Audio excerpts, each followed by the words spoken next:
Hi everyone, today a review of the Lightyear XL-01 Imaginext playset. This is the, obviously the Imaginext series of Lightyear stuff. This is also the first Lightyear thing I've reviewed in quite a while. That's mostly just because there's been so much negativity towards the film. I just really didn't want to deal with it. But I'm back. I'm making Lightyear stuff now again. And also just because I really like the Imaginext stuff. Um, so this is, again, just get into it. Yeah. Starting with the Buzz figure, um, which, I mean, you get a little bit of the odd paint on it. Very messy paint job. Um, I'll mention the, like, expression he has on here is actually exclusive to the XL-01. Um, the other design like this, or the XL-15 Buzz, not the XL-01. The heck am I talking about? But the other one actually has a scowling face, and this one is a happy expression. So you get the same kind of articulation as all the other um, Imaginext stuff. You know, arms ball jointed. You rotate the hands, the legs move at a joint. So there's that. For the Buzz figure, you also get an extra dart, which I'll show later. And then you get to the actual XL-15 ship right here, which obviously has a cockpit which opens up and can seat Buzz. There's little pegs inside it, so you can kind of place his hands in there, like so, and duck him down, and close it up. You can see now he is inside the ship. There's also some landing gear that can be removed and reinserted. Keep it out removed right now.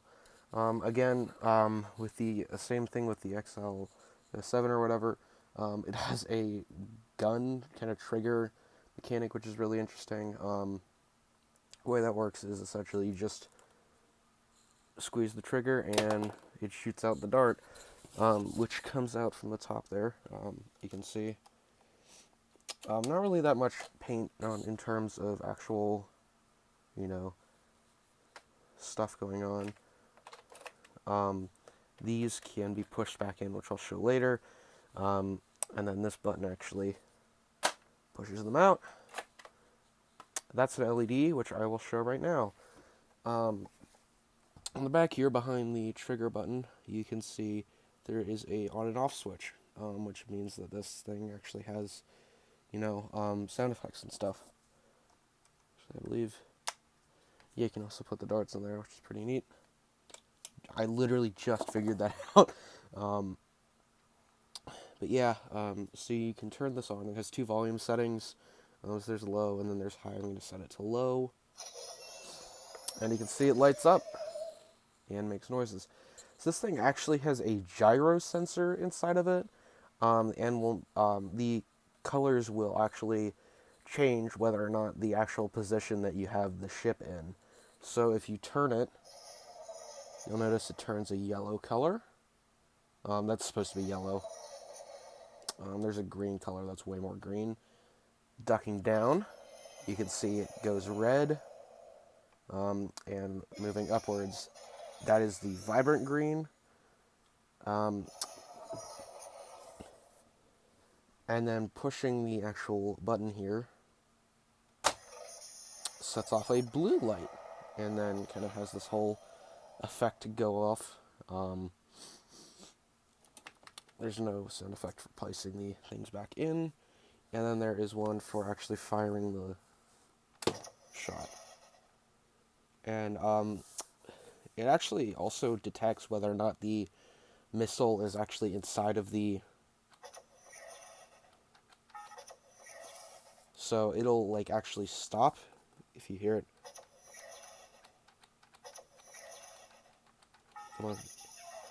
There you go, so you kind of overload it. You'll see it also turns purple. Turn that off. So there's a lot more going on inside it. Whoa, that is loud. That's the wrong way. You can see there's a lot more going on within this actual ship than there seems to be. There's a whole, gyro sensor. There's LEDs, sound effects. It's a pretty neat little ship. Might even consider it maybe a little bit better than the Mattel, 5-inch scale sized one, just because it includes electronics and is around the same price. This is, I think, around $45, I believe, which is kind of expensive for an Imaginext. So, you can get the figures for much cheaper. But I think it is a decently chocked full playset with some really interesting and neat features, and, it comes with a figure, which is always nice. But that's it for this review. Like and subscribe if you want, and I'll see you later.